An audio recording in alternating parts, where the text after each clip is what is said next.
के लंगर खाना गली में मंगलवार को जर्जर बिल्डिंग अचानक भर भरा कर गिर पड़ी।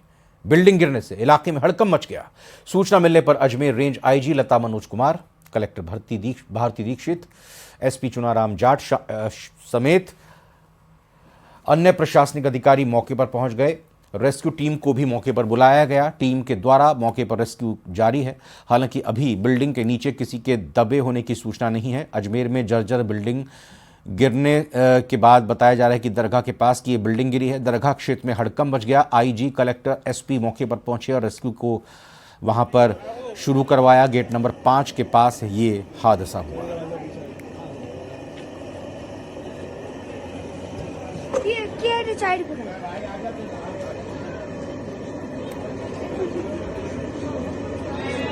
तो बड़ी तंग गलियां और ये बहुत ही संकरा रास्ता जहां पर हादसा हुआ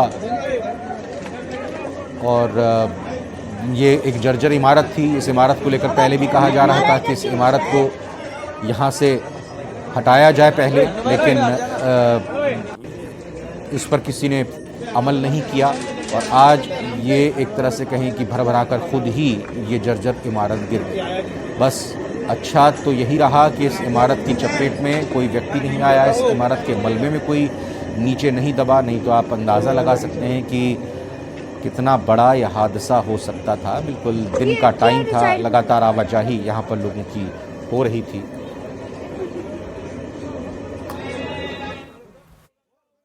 जर्जर बिल्डिंग अभी डिमोलिश हुई है और इसमें कोई कैजुअलिटी नहीं है।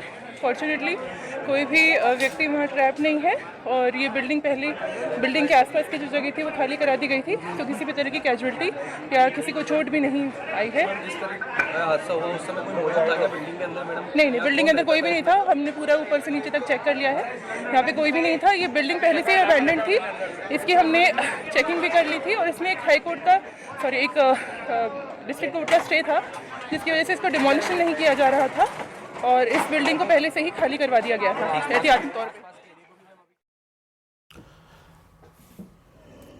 भारती दीक्षित, कलेक्टर, उनका यही कहना है कि इस बिल्डिंग को पहले से खाली किया जा चुका था, जर्जर इसकी हालत थी।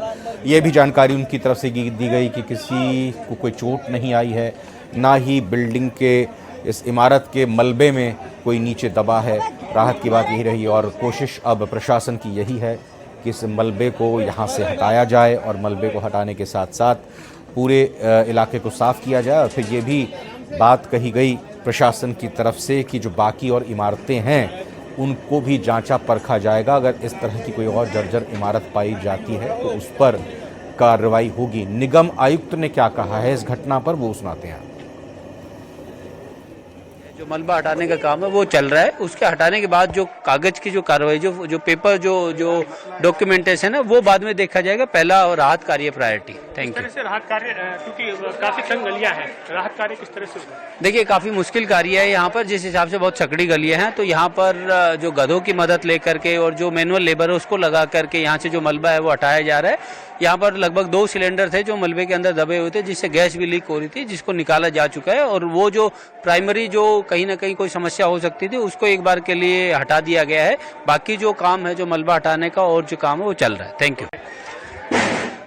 बस मकान गिर गया था। वो कल कलेक्टर साहब, एसपी साहब ने भी देखा था, लोगों का मुआयना करके गए थे। स्थिति में ही ऐसा था, वो स्थिति में ही ऐसा ही था। उस समय आप जब ये गिरा होगा मकान, उस समय क्या हालात रहे होंगे? धूल का बहुत ज्यादा गुबार था, अफरा तफरी हो गई एकदम से। लेकिन जहाँ तक हमारा ख्याल है तो कोई लोग दबने के चांस तो है नहीं। बाकी आगे की पता नहीं है कि जो गली के अंदर में कुछ लोग होंगे वो दबने चांस हो सकता है, अगर मलबा निकलने के बाद जो पता चलेगा। पास में कोई गली थी? पास में एक छोटी गली है जो उसी तरफ से थोड़ा खतरे की बात है कि वहाँ कोई अगर हुआ। बाकी तो काफी लोग जो जैसे ये गिरना शुरू हुआ ना तो पहले पत्थर आने लगे, तो जितना बच सकते थे लोगों ने अपने आप को बचाने की कोशिश करी और बच के कुछ लोग दरगाह की तरफ आ गए, कुछ लोग उस तरफ सीधी की तरफ में चढ़ गए। प्रशासनिक अधिकारियों को सुना आपने, स्थानीय लोगों को सुना। स्थानीय लोग भी यही कहते हुए कि कल भी जहां ये जर्जर इमारत थी, यहाँ बिल्डिंग थी, एसपी और कलेक्टर आए थे। चूंकि उर्स की शुरुआत बहुत जल्द होने वाली है और इस संबंध में प्रशासन की तरफ से, पुलिस की तरफ से व्यवस्थाओं को देखने के लिए लगातार यहाँ दौरे हो रहे हैं।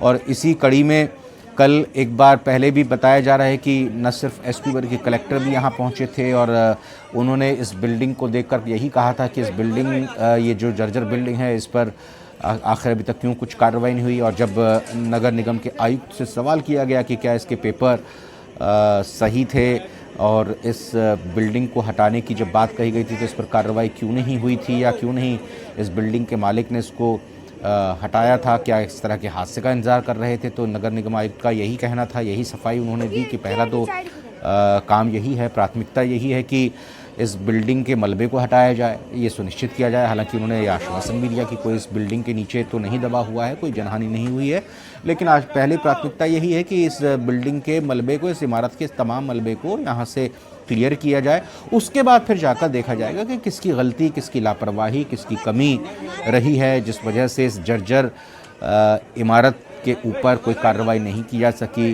क्या इसमें सरकारी तंत्र की कोई लापरवाही है या जो इस बिल्डिंग के मालिक हैं उनकी कोई लापरवाही या उनकी तरफ से कुछ ढिलाई बरती गई है। क्योंकि सभी जो स्थानीय लोगों का आपने सुना भी, यहाँ पर जो प्रत्यक्षदर्शी थे, जो यहाँ रहते हैं इलाके के लोग, कि ये बिल्डिंग कई दिनों से ऐसी स्थिति में थी और इस बिल्डिंग को लेकर यही आशंका थी कि कभी भी ये हादसे का शिकार हो सकती है।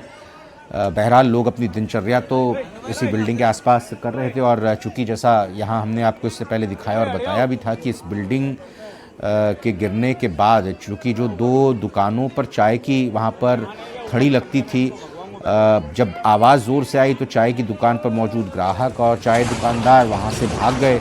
ये देखिए एक्सक्लूसिव तस्वीरें आप बिल्कुल ठीक उसी वक्त की देख रहे हैं। ये सबसे पहले न्यूज़ 18 राजस्थान पर ये धीरे धीरे पत्थर गिरना शुरू हुआ, थोड़ी आवाज़ आनी शुरू हुई, दरारें वहाँ पर और बढ़ती हुई दिखाई दी। कोई मोबाइल से ही वहाँ पर इस मंज़र को कैद कर रहा था। बिल्कुल ये चाय की थड़ी यहाँ पर कुछ लोग ज़ाहिर तौर पर होंगे और फिर जब ये मोबाइल के कैमरे में कैद कर रहे थे तस्वीर, तभी अचानक ये पूरी जो जर्जर इमारत, देखिए ये जर्जर इमारत पूरी भरभरा कर गिरती है। अफरा तफरी यहाँ पर लोगों में मच जाती है। जो मोबाइल से कैमरा भी शूट करते हैं उनका भी जो मोबाइल है वो डगमगा जाता है और फिर उसके बाद सभी वहाँ से जान बचाकर भागना ही मुनासिब समझते हैं। और यह खबर जयपुर से आपको बताते हैं जहां पर सचिवालय परिसर में हादसा हुआ। दीवार गिरने से यहां भी हादसा हुआ। सचिवालय में चल रहा था यहां पर निर्माण कार्य और सेंट्रल पार्क के सामने वाले हिस्से में निर्माण कार्य चल रहा था। पुरानी दीवार क्षतिग्रस्त होकर बाहर की ओर गिरी और 4 वाहन इस हादसे में चपेट में आ गए। रेलिंग टूटकर सड़क की ओर गिर गई। मलबा हटाने का काम अभी लगातार चल रहा है। गनीमत यह रही कि कोई इंसान उस समय दीवार के दायरे में नहीं आया था, उसकी जद में नहीं था, नहीं तो बड़ा हादसा हो सकता था, नुकसान पहुंच सकता था। फिलहाल मलबा हटाने का काम लगातार युद्ध स्तर पर किया जा रहा है। तो जयपुर से भी एक ये बड़ी खबर सामने आई जहां पर सचिवालय परिसर में एक हादसा होता है। दीवार गिरने से हादसा हुआ है। तस्वीरें आपकी टीवी स्क्रीन पर है। सचिवालय में निर्माण कार्य चल रहा था और इसी दौरान सेंट्रल पार्क के सामने वाले हिस्से में जो निर्माण कार्य चल रहा था तो एक पुरानी दीवार जो क्षतिग्रस्त थी, जर्जर थी, वो भरभरा कर गिर पड़ी। 4 वाहन इस दीवार की चपेट में आ गए। रेलिंग टूटकर सड़क की तरफ गिर गई। मलबा हटाने का काम अभी चल रहा है। गनीमत ये रही कि कोई इंसान, कोई व्यक्ति उस समय दीवार की जद में नहीं था, नहीं तो वो उसकी चपेट में आ सकता था। फिलहाल मलबा उठाने और वाहन निकालने का काम जारी है।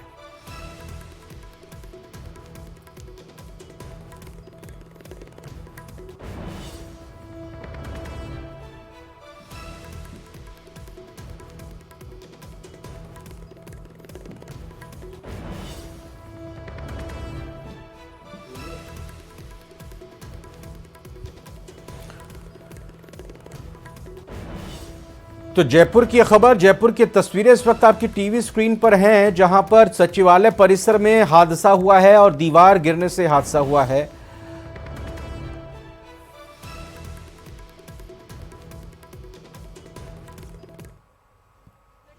आज शाम अचानक एक बड़ा हादसा हो गया। यहाँ पर निर्माण कार्य जारी था पिछले हिस्से के अंदर जो कि सेंट्रल पार्क के सामने है।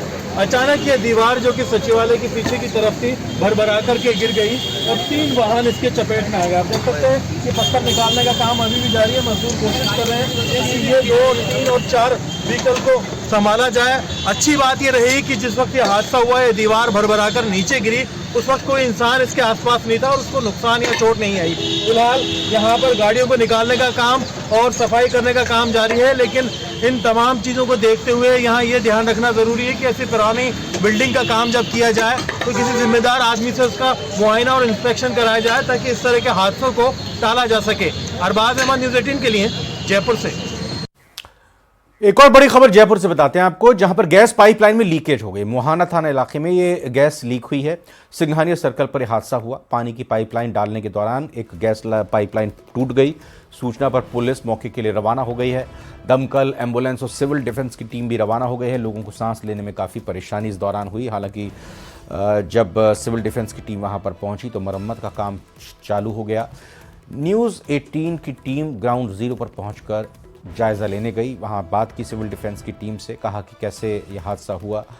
बताया गया कि जेसीबी की तरफ से पाइपलाइन पानी की बिछाई जा रही थी। उसी दौरान जेसीबी जब खुदाई कर रही थी तो गैस पाइपलाइन क्षतिग्रस्त हो गई।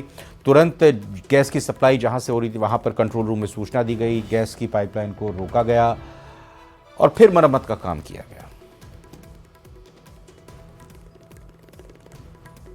सिंघानिया सर्किल के पास में आज अचानक गैस की पाइपलाइन के अंदर एक लीकेज हुआ, जिसके चलते यहां पर एक बड़ा हादसा होते होते टल गया। ये तस्वीर हम आपको दिखा रहे हैं राजधानी जयपुर के मुहाना इलाके के अंदर, जो कि सिंघानिया सर्किल का इलाका है। वहां पर एक निजी कंपनी टोरेंट गैस की लाइन जो थी वो यहां से जा रही थी, जिसे यहां पर पानी की लाइन की खुदाई कर रहे जेसीबी ऑपरेटर ने अनदेखी किया और उसके बाद में लाइन जो है वो टूट गई, क्रैक हो गई। इसमें लीकेज हुआ। लीकेज होने के बाद में गैस का गुबार जो है वो देखने को मिला, जिसके बाद इलाके के लोगों की आंखों में जलन से लेकर के अलग अलग तरह की जो एलर्जी से जुड़ी शिकायतें हैं वो मिली और तत्काल सूचना पर सिविल डिफेंस की टीमें मौके पर पहुंची, जिन्होंने मौके पर कंपनी के साथ में मिलकर के इस पूरे जो लाइन का लीकेज था उसे बंद करवा करके यहां पर जो है वो उसे ठीक करने का काम जो है वो किया जा रहा है। आप बताइए क्या सूचना मिली थी सिविल डिफेंस को और क्या कार्रवाई की आप लोगों ने? देखिए, हमें सूचना मिली कि भाई लीकेज हो गया है और जल्दी से जल्दी टीम रवाना करवाओ। जैसे ही हमारी टीम यहाँ पे पहुंची तो हमने देखा कि भाई पहले से फायर की और पुलिस वाले खड़े थे यहाँ पर और इनकी टीम भी आ चुकी थी और इनके साथ मिलकर के अब ये काम चल रहा है हमारा। तो देखिए, लीकेज को रोकने की जो कोशिश है वो की गई है। तत्काल लाइन को बंद किया गया था, जो लीकेज था उसे बंद किया गया। लेकिन बड़ी बात यह, एजेंसीज की आपसी समन्वय नहीं होने के चलते शहर में कभी बिजली की कभी पानी की लाइनें आमतौर पर टूटती हुई मिलती है। लेकिन अब एलपीजी अंडरग्राउंड इलाके के अंदर है तो कोई बड़ा हादसा जो है वो यहां पर हो सकता था। अगर इसकी अनदेखी की जाती, समय पर ध्यान नहीं दिया जाता तो हो सकता है यहां पर कोई बड़ा हादसा हो सकता था। लेकिन समय पर पहुंची एजेंसीज ने फिलहाल यहां पर घटनाक्रम पर पूरी तरीके से काबू पा लिया है और जिन लोगों को एलर्जी की शिकायत है संबंधित नजदीक के सरकारी और निजी अस्पतालों में अपना इलाज करवा रहे हैं। कैमरा पर्सन शेर सिंह के साथ लवली वधवा, न्यूज़ 18 जयपुर। इधर झुंझुनू के पिलानी में फायरिंग के मामले के आरोपी अभी तक पकड़े नहीं गए थे। एक और व्यापारी और उसके 2 बेटों के लिए धमकी भरे पर्चे चिपकाए गए हैं। इन पर्चों में उनके लिए लिखा गया है कि उनका निधन जल्द होने वाला है। दरअसल मुख्य बाजार में पवन मित्तल की रेडीमेड कपड़ों की दुकान है। आज सुबह पवन मित्तल के बेटे पंकज को उसके जानने वाले का फोन आया कि राजपुरा मोहल्ले में एक बिजली के पोल पर पर्चा चिपकाकर लिखा गया है कि पवन और उसके बेटे पंकज और अंकित का निधन जल्द होने वाला है। इतना ही नहीं, इन पर्चों में लिखा गया है कि उनका धंधा ठप हो गया है और इनके लोग पैसे मांगते हैं, जिसे लेकर इसको धमकी मिल चुकी है। साथ ही तीनों का मानसिक संतुलन भी बिगड़ चुका है। इस मामले में पंकज ने थाने में रिपोर्ट दर्ज कराई है, जिस पर पुलिस ने जांच शुरू कर दी है। लेकिन लगातार व्यापारियों को मिल रही धमकियों से इलाके में दहशत है।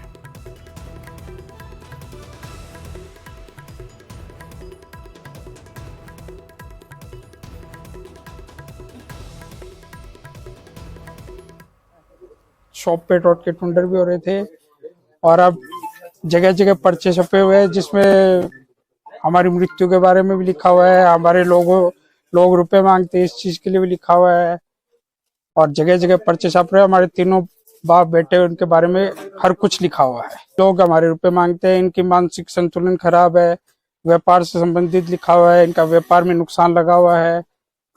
ये सब बातें इस चीज में लिखी हुई है और यही चाह रहे हैं कि बस पुलिस को हमने रिपोर्ट दी है, एफआईआर दर्ज कराई है, अब पुलिस को कार्रवाई करने के लिए। अभी तक हमारे पास ऐसे कोई इंफॉर्मेशन आई नहीं किसी की भी कि पैसों से हम हमसे कोई डिमांड का इंफॉर्मेशन कुछ नहीं आई। कोई कुछ नहीं है, किसी के साथ अभी तक कोई बहसबाजी नहीं हुई है, कोई लड़ाई नहीं है, किसी का कोई कॉल नहीं है। सर इसके बारे में कुछ नहीं बता सकता, अभी मेरे पास किसी का कोई वो कुछ नहीं है। कि हम महिलाओं को 450 रुपये में गैस का सिलेंडर देंगे और वो माननीय मुख्यमंत्री जी ने 1 तारीख से उस योजना को लागू कर दिया। पेपर लीक एक बड़ा विषय, इसको लेकर एसआईटी का गठन किया गया और तीव्र गति से इस पर एक्शन शुरू हो गया। अपराधी कोई भी हो, अपराधियों के पीछे कितना ही बड़ा हाथ हो, लेकिन राजस्थान के युवाओं के साथ उनको जस्टिस मिले, न्याय मिले, इसके लिए अपराधियों को सजा दिलाना। गैंगवार एक बड़ा मुद्दा राजस्थान में। इस प्रकार से राजस्थान की जनता में एक भय का वातावरण बन गया था। एंटी गैंगस्टर टास्क फोर्स बनाना, और उसके लिए आपने देखा होगा पहली बार बुलडोजर से अपराधियों के मकान भी टूटना शुरू हुए और एक बड़ी कार्रवाई के तहत अपराधियों पर नियंत्रण करने के लिए सरकार ने कार्रवाई शुरू की। दिनेश एमएन एक बड़े अधिकारी के रूप में इस विषय में इस काम को देख रहे हैं। ईआरसीपी जैसा बड़ा विषय कई वर्षों से कांग्रेस की सरकार ने नारे वादे दिए, लोगों को गुमराह किया, लेकिन भाजपा की सरकार बनते ही राजस्थान और मध्य प्रदेश दोनों राज्यों के साथ बातचीत होकर उस मामले पर सहमति बनना, ये राजस्थान के लिए एक बड़ा विषय है। करणपुर विधानसभा में सुरेंद्र पाल सिंह जी टीटी एक सहज और सरल जनप्रतिनिधि के रूप में उनकी छवि है। पूर्व में भी मंत्री रहते हुए उन्होंने कई विकास के आयाम स्थापित किए और वर्तमान में भी उनके प्रति विश्वास, भारतीय जनता पार्टी के प्रति विश्वास व्यक्त करते हुए अनेक लोगों ने भारतीय जनता पार्टी की सदस्यता ग्रहण की। और मैं समझता हूं कि पिछले कांग्रेस के कालखंड में जो रूबी टैक्स लगता था, जिस प्रकार से थाने और सरकारी दफ्तरों में हो, चाहे युवाओं का भविष्य खराब करने में हो, जिस प्रकार से उनकी भूमिका थी, लोगों में स्पष्ट रूप से दिख रहा है कि यहाँ जनता ने तय कर लिया कि करणपुर में कमल खिलाना है। और ये जनता में विश्वास है कि कांग्रेस ने नारे वादे दिए, लेकिन भाजपा की सरकार आएगी तो फिरोजपुर फीडर हो, चाहे गंगनहर का विषय हो, चाहे सुव्यवस्थित रूप से जल वितरण हो, या इस क्षेत्र का विकास हो, इस सारे विषयों पर अगर कोई समाधान है और स्थायी समाधान है तो सिर्फ और सिर्फ भारतीय जनता पार्टी है। तो आज दिन भर से इस पूरे क्षेत्र में जाने का अवसर मिला, तो करणपुर की जनता ने पूरा जिस प्रकार से स्नेह, समर्थन और आशीर्वाद भारतीय जनता पार्टी और उनके प्रत्याशी सुरेंद्र पाल सिंह टीटी जी को मिल रहा है, निश्चित रूप से तय है कि यहाँ कमल खिलने वाला है। सीपी जोशी साहब, आज डोटासरा जी ने भी प्रेस कॉन्फ्रेंस किया। उन्होंने कहा कि भाजपा की सरकार भजनलाल जी की सरकार ना होकर पर्ची की सरकार है। दिल्ली से पर्ची आती है, मुख्यमंत्री जी का नाम सामने आता है। दिल्ली से फिर पर्ची आती है तो मंत्रिमंडल में शामिल होने वाले मंत्रियों का नाम सामने आता है। और अब जब पर्ची आएगी तो मंत्रियों के प्रोफाइल का नाम सामने आएगा कि उन्हें किस तरह का कार्यभार सौंपा जाए। क्या कहना चाहिए? उनको अपने परिवार और अपने पार्टी की तरफ देखना चाहिए। भारतीय जनता पार्टी उस तरफ नहीं है कि दिल्ली हम चलाते हैं, हाईकमान को हम चलाते हैं और सारी व्यवस्था हम करते हैं। यहाँ शीर्ष नेतृत्व है, उनके मार्गदर्शन में ये सच्चाई है कि माननीय मुख्यमंत्री जी को एक क्षेत्राधिकार है, लेकिन मार्गदर्शन लेकर सारा काम किया जाता है। उनकी पार्टी में नहीं होगा इस प्रकार का, लेकिन यहाँ पार्टी के प्रदेश इकाई से लेकर और शीर्ष नेतृत्व तक से चर्चा करके सारा काम होता है। लेकिन डोटासरा जी, मैं आपको इतना निवेदन करना चाहता हूं कि आपकी पार्टी को अपने गिरेबान में देखना चाहिए, न कि भारतीय जनता पार्टी। भारतीय जनता पार्टी एक अनुशासित पार्टी है, जहां अपना एक कैडर है, जहां अपनी एक व्यवस्था है और एक आंतरिक लोकतंत्र है। कांग्रेस पार्टी को अपना परिवार को देखने की आवश्यकता है। एक सर, संशोधित हिट एंड रन के इस मामले में भी न केवल गंगानगर बल्कि राजस्थान के पूरे देश में ही ट्रक ड्राइवर्स हैं जो हड़ताल पर हैं। आज तो गंगानगर में रोडवेज बसों का संचालन भी बंद रहा। बस स्टैंड पर हजारों सैकड़ों की संख्या में यात्री परेशान होते रहे। कोई कार्रवाई होती हुई दिखाई नहीं दी सरकार की तरफ से। देखिए, विषय ध्यान में आया, इसकी बातचीत करेंगे। सर, भारत सरकार की योजना थी जल जीवन मिशन योजना, उसमें सर इस इलाके में भारी भ्रष्टाचार हुआ है।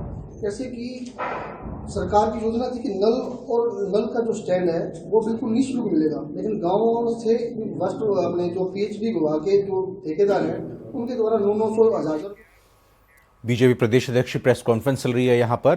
करणपुर सीट के लिए पार्टी के प्रचार के लिए आए हैं। उधर केंद्रीय गृह मंत्री अमित शाह ने जम्मू कश्मीर को लेकर उच्च स्तरीय सुरक्षा समीक्षा बैठक की अध्यक्षता की है। इस बैठक में जम्मू कश्मीर के एलजी मनोज सिन्हा, सेना प्रमुख जनरल मनोज पांडे, एनएस से अजीत डोभाल और आईबी के निदेशक तपन डेका समेत अन्य अधिकारियों ने हिस्सा लिया। कैबिनेट मंत्री बनने के बाद डॉक्टर किरोड़ीलाल मीणा पहली बार दिल्ली पहुंचे। न्यूज 18 से बातचीत में किरोड़ीलाल मीणा ने कहा कि जल्द ही विभागों का बंटवारा होगा और इसकी जानकारी केंद्रीय नेतृत्व और मुख्यमंत्री जी को है। हमारी सरकार की प्राथमिकता है कि पिछले 5 साल जिस प्रकार से कांग्रेस की गहलोत सरकार ने जनता को ठगा, उस पर प्रभावी काम हो सके। विपक्ष में रहते हुए जिन मुद्दों को हमने उठाया था उन पर कार्य कर जनता के साथ हम इंसाफ करेंगे।